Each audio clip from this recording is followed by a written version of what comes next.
we're here to make a new type of news.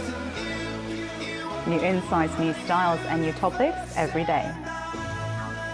We are News Generation. Making news just for you. It's January 17th here in Seoul. I'm Shin, and you're watching News Generation. Joining me in the studio is Jessica Dainha. Happy Wednesday, everyone. Happy Wednesday, and Park Gi-hoon. Thank you for having me. Good morning. Now, both are here to speak on behalf of people in their 20s and 30s. As usual, let's start with our news feed, which covers different hashtags and news items that have been trending on social media over the past 24 hours. South Korea is fueling efforts to make a mega cluster of prodigies excelling in AI and semiconductor technology. Officials from the Ministry of Science revealed their specific plans, which included nurturing 3,700 master's degree and PhD graduates in these fields. Also, by expanding the number of people eligible for semiconductor classes and exchange program overseas. The number of personnel needed by the domestic semiconductor industry is expected to increase from what was 177,000 in 2021 to 304,000 in 2031. And more people in their 20s are now working in the lodging and restaurant industry rather than in manufacturing, which used to be where this age group was mostly employed. According to Statistics Korea, the number of people in their 20s employed in manufacturing last year was around 545,000. This came down by 27,000 from 2022. During the same period, though, the number employed in service industries like restaurants and accommodation jumped by 37,000, making it the biggest job market for those in their 20s for the first time in 10 years. Ending off with local news, Naver Labs, a subsidiary to South Korea's biggest online portal, is under the spotlight for demanding at least a year of practical experience from its intern candidates. The post they are trying to fill in is a front-end and back-end engineer role that has first-hand experience developing games or technology through corporate-level projects. But what spurred controversy was that compared to the prerequisites for the internship, there would be not much reward in return. Naver is known to rarely transition interns into regular workers. This post in particular showed that they're recruiting experience-based interns who would only work for 3 to 6 months. Now, many who came across the latest recruitment post pointed to how the prerequisites were way too demanding. They said this would make more sense if Naver Labs were looking for a new regular employee or even an internship that could transition into a full-time job. Naver Labs did explain that the 1+ year of experience they were referring to wasn't necessarily confined to whether one had corporate experience or not.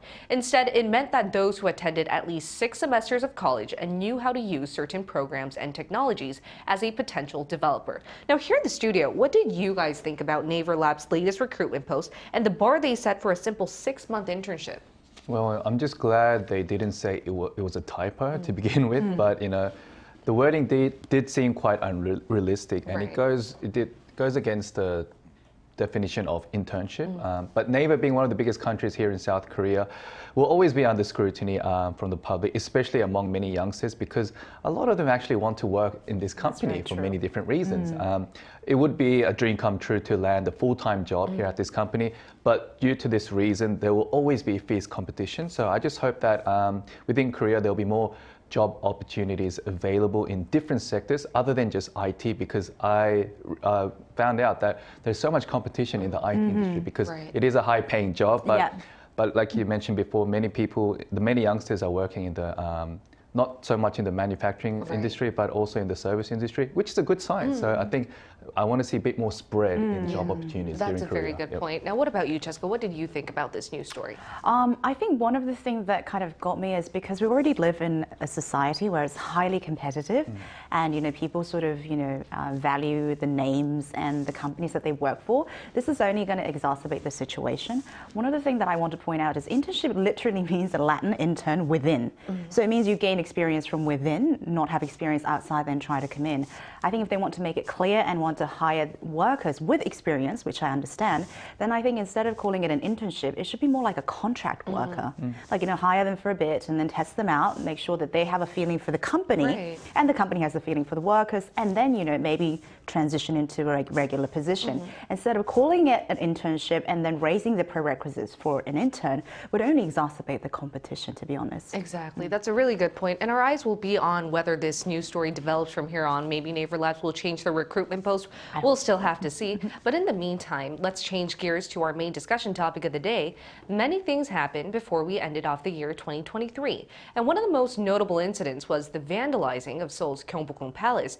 Fortunately, the walls of the palace, which were hit by graffiti twice, have been restored almost completely. But restoration efforts are still underway, and my AI voice secretary has a recap of what happened. On December 16, a 17-year-old vandalized the historic Gyeongbokgung Palace in Seoul. He claimed that somebody had offered to pay him to spray paint the address of an illegal streaming website on the palace wall. The very next day, a man in his 20s also defaced the wall. He later claimed he was being artistic. Since then, police have been investigating the vandals. Gyeongbokgung Palace dates back to the 14th century and served as the main royal palace of the Joseon dynasty. Since it has been vandalized, more nighttime patrols have been dispatched and more CCTV cameras installed. Though unfortunate, the Gyeongbokgung Palace vandalism incident has raised public awareness on the need to better protect our national heritage. And before we delve into that, let's see how big of a buzz this news story made it into the headlines. Just a month ago in December, it was widely reported that two teenagers had vandalized the Gyeongbokgung Palace wall by spray painting. Now, when they were arrested, they confessed to the act, stating that they had been promised a certain payment if they fulfilled some sort of a dare. Now, what angered the public even more was that even before the restoration could be completed, there was a second act of vandalism, and this time by a man in his 20s who spray painted the name of an artist and his album on the wall, apparently. And I recall this incident happened towards the end of December. Ki-hoon, how did the public react? Yes, so it has been reported that the restoration cost was around 100 million Korean won or 76,000 US dollars, and the Cultural Heritage Administration plans to charge the person who sprayed the walls. This was the first time compensation has been demanded ever since the Cultural Heritage Protection Act that was revised in 2020. Also, 2 days ago, on the 15th, the perpetrator of the copycat crime was arrested and handed over for trial. His reason for graffitiing was to get just pure attention from the public after seeing, the first crime go viral on the news. So, which is not the best reason to do this kind of act.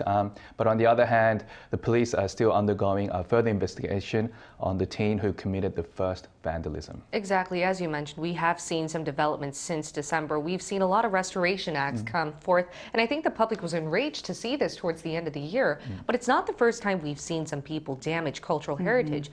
When and where have we seen it before? Ki-hoon will tell us more about the international and incidents abroad, but there have been numerous cases of vandalism or the proclaimed creative expression that sort of violated private and public property. I mean, even within the palace, we have spotted numerous graffitis and scribbles on the walls and pillars within the palace. So I'm a bit appalled at such actions because, just for this particular incident, almost 40 restoration experts had to rotate from dawn till dusk. And as we know, it was freezing during those times of December and January.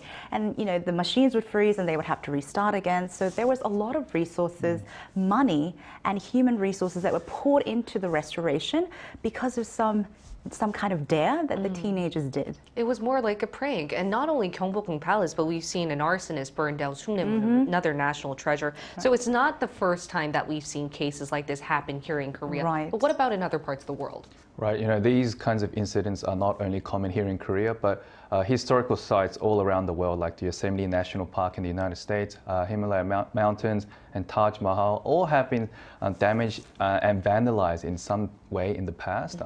One example of the damage, as we saw from the Gyeongbokgung Palace wall, is graffiti. Now, while some people say it is a form of street art, the legality really depends on the context and the permission of the property owners. Yes. And as we all know, ownership of cultural heritage is the countries and the citizens, including the culprits themselves. Exactly. So Yeah. I believe, a stronger penalty must be imposed for damaging these kind of assets. Exactly. And you guys are speaking on behalf of millennials and Gen Z. And some might say, why are you guys interested, given that our generation has that stereotype confined to us that we're not the most interested in history. But I do think that young adults, including myself, are enraged whenever I Yes. see headlines like this. Yeah. So how do you guys think that the younger generation is perceiving vandalism incidents when it comes to cultural heritage? I mean, as you can tell by the heat in the studio, I think we're all very upset about Yeah. what has happened. And as part of the generation, I am very, very upset because I don't know if it's true, but apparently the arrested posted on his personal blog that he didn't have much remorse. So these kind of things really upset us because as the new generation, we really have the responsibility to preserve, commemorate, and uphold these cultural heritage because they are really the foundation of our identity. And they will be what will be there to, help us stand for the future. So I am a bit devastated that people don't really consider these cultural heritages to be a part of themselves. Exactly. What about you, Yoon? Cultural heritage is the history and the remaining evidence of a country. And without history, the present and the future will not exist. Yeah. That's true. And also, I believe this kind of a concept really applies to generations as well. People in different generations. We as millennials and Gen Zs really need to appreciate the past generations. To appreciate and learn more from the past, to have a better understanding of today and tomorrow moving forward. So I think many MZers, including the general public, were furious at this kind of act and urged for the perpetrators to fully compensate for all the restoration costs, which eventually is what actually happened. Yes. So I'm quite happy that happened. And it's also worth noting that both of the cases, the vandals there were in their 20s or teens. Right. So they were the younger generation, which I think put like a negative light on our generation because it doesn't represent what we stand for. We're all here trying to protect our cultural heritage, but we need better regulations. And that's why we asked our viewers if they thought there was an effective way to stop people from ever damaging or harnessing cultural heritage in their own respective countries. If you take a look at the screen, you can find out what 3 of them had to share with us. Let's start with MK. MK said, "We should not ignore any events like this in order to give the public a powerful warning as to how crucial cultural heritage is. People who damage heritage must be punished to the fullest." Leon Teo said, "In Singapore, vandalism is taken very seriously and the laws reflect that. There was even a famous case in the past where a foreigner was canned as a part of a corporal punishment for vandalism." Tasmia said, "There should be strict laws and punishments against such acts. 5 years in prison without any bail for anyone who vandalizes any heritage site." Now, I guess all of our viewers had quite similar opinions as to the need for stricter regulations and penalties. That's why we're now going to hear from an attorney to find out what the penalties are for people who damage cultural heritage is like here in Korea. Let's stay tuned for our live interview.